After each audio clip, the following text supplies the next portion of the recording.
G'day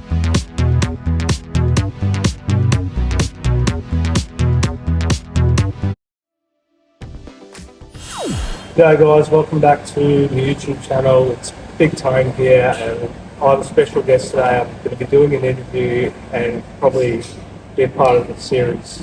I'm going to be doing an interview series with a couple of people and today I have former Carlton player Andrew Walker. Big Tone. How you going, brother? Good, how are you, Walk? Thanks for having me, mate. You can call me Big Walks if you're Big Tones. Good stuff. Looking forward to it, mate. Yeah, looking forward. Thanks for agreeing to have a chat with me today. No worries, all good. Yeah, so as you probably can tell, I'm a lifelong passionate Carlton supporter. Should have a lot in common. And yeah, like, I grew up watching you play and you're one of my favourite players. And Thanks, man. Appreciate that. We do have a lot in common. We saw Carlton lose a heap of games. yeah, No, we do, mate. We go for the Blues, and I noticed your hat when you walked in. And I'll give you a quick little history before we rip into it. I used to barrack for Collingwood. Did you really? Yeah, just before I got drafted, all the way up till I was 17, and then got drafted, and that changed pretty quickly. I became a mad Blues supporter, and I've stayed a mad Blues supporter for the last 20 odd years. So it was a bit bittersweet at the start going to the Blues as a Collingwood supporter. Alright, so today I'm going to ask a few questions. So first one here, what age did you start playing footy? Yeah. How old was I? I was probably a bit of a later bloomer, so I didn't go through the whole Auskick side of things, but I always had a footy in my hands, but didn't probably play till I was about 10 years of age, where I'd go and watch brother Benny playing the under-12s for Chuka White, and I'd always have the footy boots on and have the footy and have the shorts on just in case they were short. I got my first run at the old Echuca High ground, which is where the new bridge has been built, the little sports ground there. So I was there and got the tap on the shoulder and got the opportunity to run out and play with brother Benny in my first ever game and snagged a few goals in the under-12s. So I got vivid memories. It was early 90s and that's showing our age a bit, but yeah, 1992 or 94 or something like that, ran and played my first game. Did you play for Echuca? Yeah, all my juniors, actually a bit of a story. All my juniors was with Echuca. However, Moama, when we were growing, because we were sort of different leagues, they were struggling a few years for numbers. So I'd play Echuca on a Saturday or Friday night, and I got a call up to see if we could come over and assist Moama. So if they, to the letter of the law, if I was to say play or coach at Moama, which is not likely, but I would technically or should be a 1.0 in the whole player system thing because I did play junior footy for Moama as well. But 99% of my junior footy was at the Echuca Footy Club. Yeah. So, and did you play in any grand finals before you got drafted? Yeah, so I did. I played in a few junior ones, but the one that sticks out for me, the year I got drafted was 2003. Oh yeah. I was 17 years of age, and which is pretty much my son Cody's age now. And I look at him; he still looks like a little. To me, he's an adult, but he's still a young fella. But I played in the losing 2003 grand final for Echuca against Tatura. Oh, I used to play for Tatura. Did ya? Yeah. Pricks beat us that day, so we got done, and then I got drafted pretty much a week after that to the Carlton Footy Club. So yes, lost the grand final, but things have changed a little bit. I obviously coached Echuca, and I lost one in 2019 against Kyabram, but we've done back-to-back grand finals at Echuca the last couple of years, and looking hopefully to go back-to-back this year. And another question: did your old man play footy? Yep, so the old man did play footy, and if he was here, he'd be probably telling you how good he used to be. Robbie played a lot of football. He was a bit of a local legend, known for taking a fairly good grab, a good specky, and is a fairly aggressive sort of footballer. So yeah, Dad floated around here, played for Echuca, played some footy with Moama, and also played some footy over in Shepparton. He won the 1979 Echuca Grand Final. He was part of that side, and he's up on the lockers right near me. I'm number 1, and got a couple of premierships next to mine. And Dad's number 24, and got the 1979 in the little premiership. So a bit of family history there. And I guess with Cody now playing senior footy for Echuca, he's played 4 games. There wouldn't be actually, I don't reckon there'd be any 3 generations of any family that's played. If Cody is lucky enough to play in a grand final, there'd be no grandfather, father, son combination that have played in grand finals for the Echuca Footy Club. So it's a pretty big thing we're looking to try and do. You must have been proud to be able to wear number 1, which was previously worn by Stephen Silvani. Yeah, absolutely. Yeah, I got picked up as number 2 draft pick in that 2003 draft, and Stephen Silvani had retired the 2 years prior, and they'd actually retired the number 1 jumper prior to me getting there. And I remember getting drafted, going from the pre-season, my phone rang, it was a number I didn't know, and I answered, and he's like, "Oh, it's Sauce here, mate, how you going?" It's like, "Yeah, good." He's congratulating me on getting drafted, and he goes, "Look, we're going to take my jumper out of retirement. We are going to offer you the number 1 jumper." So it was a fairly amazing thing. Yeah, very, very fortunate to be able to get that jumper. But yeah, I'll never forget that day he rang. I know exactly where I was and what I was doing when that phone rang. So very, very fortunate. And fast forward a few more years, when I retired, I got the opportunity to hand it back to Stephen's son Jack, who now still proudly dons the number 1 jumper, and hopefully in time Jack can give it to one of my boys. That's the I go Silvani Walker. Silvani Walker is the aim. Yeah, hopefully that would be pretty good. Who were your favourite players growing up? Well, being a Collingwood supporter, Gavin Rowdy Brown, he was number 26 for Collingwood. He was a big fan of his. I got to meet him a few times as well, so he was one of the favourites. Scotty Russell, who used to play for Collingwood. Scotty Byrne. So yeah, more so just the Collingwood crew, and obviously the Rocker boys were floating around at that stage. So fairly good era for Collingwood, and there's the Collingwood, and then when I got drafted, obviously I was fortunate enough to play alongside the likes of Chris Judd, who is still really close with these days. Mark Murphy, Bryce Gibbs, Wade Simpson, Brendan Favola, Anthony Kutafiti, Scott Campriali, Matty Lappin, just to name a few. So yeah, very fortunate to play against some of the absolute stars of the comp.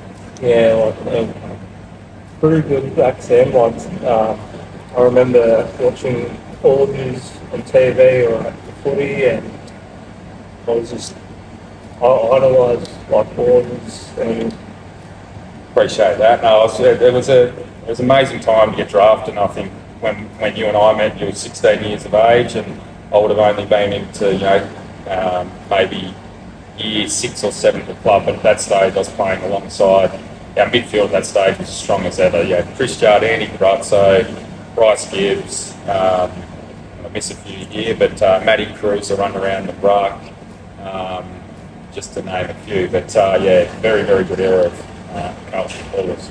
Yeah, it was a good time back then.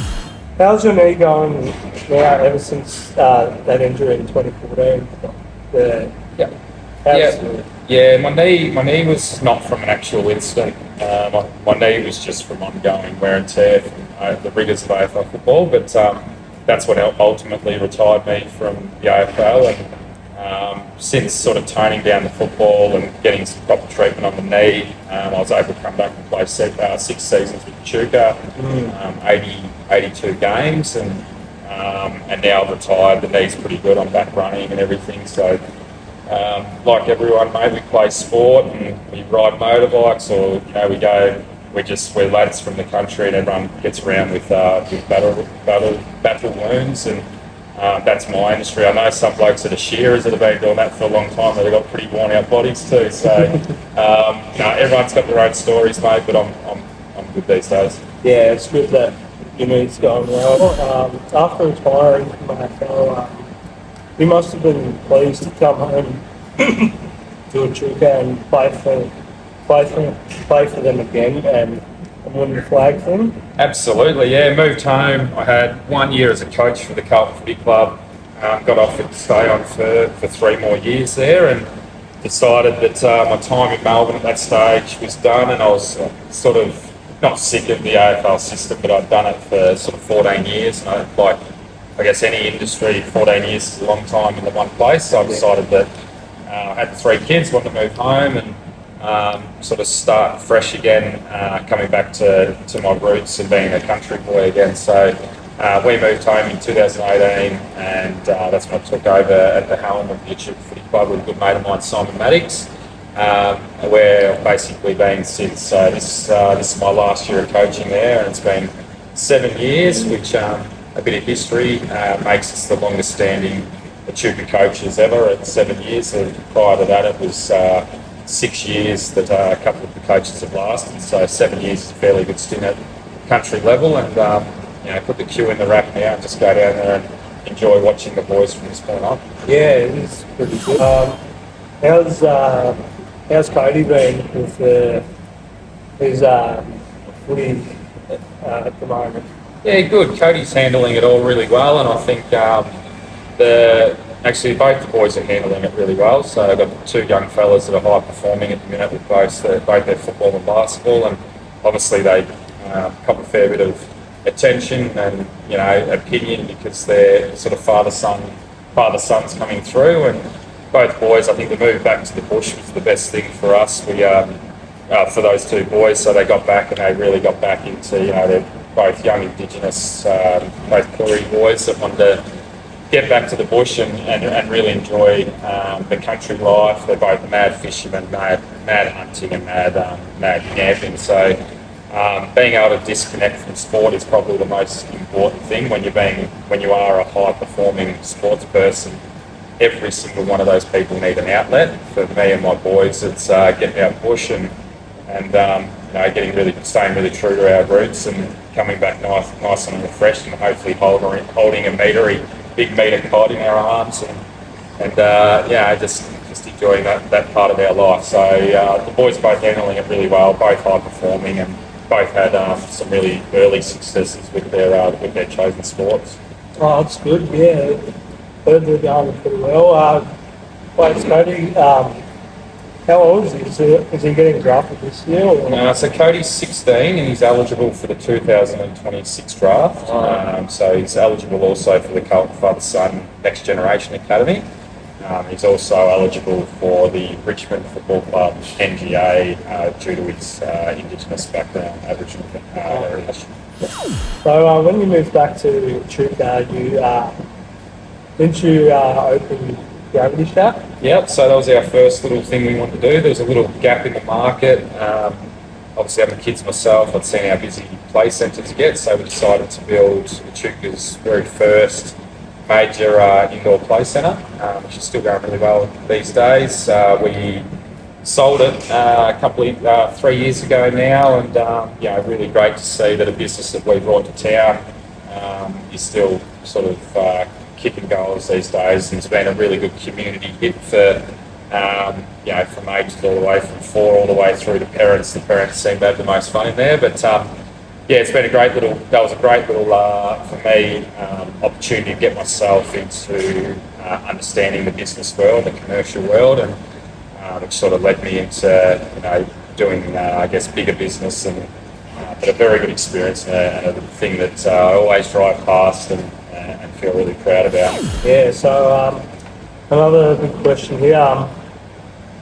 How did it feel taking that big mark against Essendon in 2011, but then it ended up not winning Mark of the Year?